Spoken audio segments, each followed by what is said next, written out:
अनेक संघटना आहेत आंबेडकरी समाजाच्या, त्या बऱ्याचशा संघटनांनी अशी मागणी केली की ती त्यांच्याकडून खाली करून घ्यावं, त्याचा दुरुपयोग होतोय, म्हणून त्यांना आपण ते नोटीस दिलेले. आपण एकदा वस्तुस्थिती तपासू आणि पुढील निर्णय घेऊ त्याच्यामध्ये. काल 16 डिसेंबर ही हरेगाव या ठिकाणी धम्मपरिषद होती आणि त्या धम्मपरिषदेसाठी मी त्या ठिकाणी उपस्थित होतो. भिक्खू संघ उपस्थित होता. तर त्या ठिकाणी मला माननीय आयुक्त साहेबांचा काल मला 2:42 कॉल आला. सदर्भ म्हटले, कांबळे साहेब तुम्ही आंबेडकर स्मारक खाली करा. मी म्हटलं साहेब काय झालं? साहेबांनी मला म्हणे मला बाकीचं काही सांगू नको, मला फक्त एवढंच सांगायचं आहे की ते आंबेडकर स्मारक तू खाली कर, तू ते कुठं तुला व्यवस्था करायची ती व्यवस्था कर, ते खाली कर, मला बाकीचं काही सांगू नको.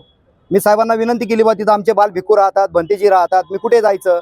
अनाथ मुलांचं मी त्या ठिकाणी सांभाळ करतो आणि त्या ठिकाणी फक्त भिक्खू संघच राहतो.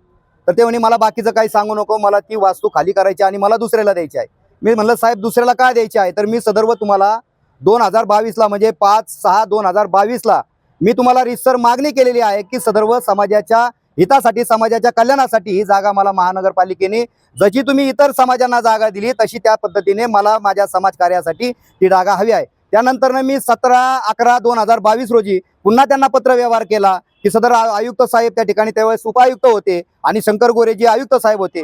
त्यांनाही मी त्या सगळ्यांनी विचारणा केली की त्यांना मागणी केली, त्यांनी मला त्या ठिकाणी रितसर मागणी केली. त्याच्यानंतर त्यांनी माझ्याबरोबर कुठल्याही प्रकारचा पत्रव्यवहार आजपर्यंत केला नाही. तर काल मला त्यांनी डायरेक्ट त्या ठिकाणी सांगितलं की ही जागा खाली कर.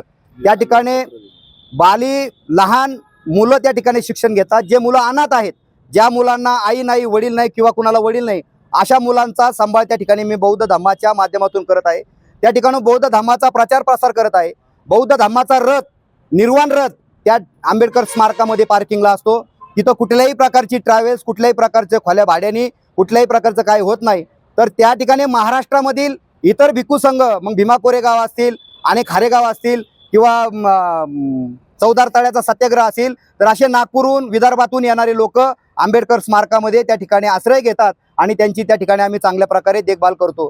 म्हणून माझी प्रशासनाला विनंती आहे, महानगरपालिकेने जशी इतर समाजाला, प्रत्येक समाजाला मंदिर बांधण्यासाठी, मस्जिद बांधण्यासाठी, विहार बांधण्यासाठी अनेक प्रत्येक समाजाला जागा दिली, तर माझी सुद्धा त्या ठिकाणी प्रामुख्याने मागणी आहे. अहमदनगर जिल्ह्यामध्ये एकही बुद्ध विहार नाही, तर बुद्ध विहारासाठी त्या ठिकाणी प्रामुख्याने ही जागा त्यांनी उपलब्ध करून द्यावी.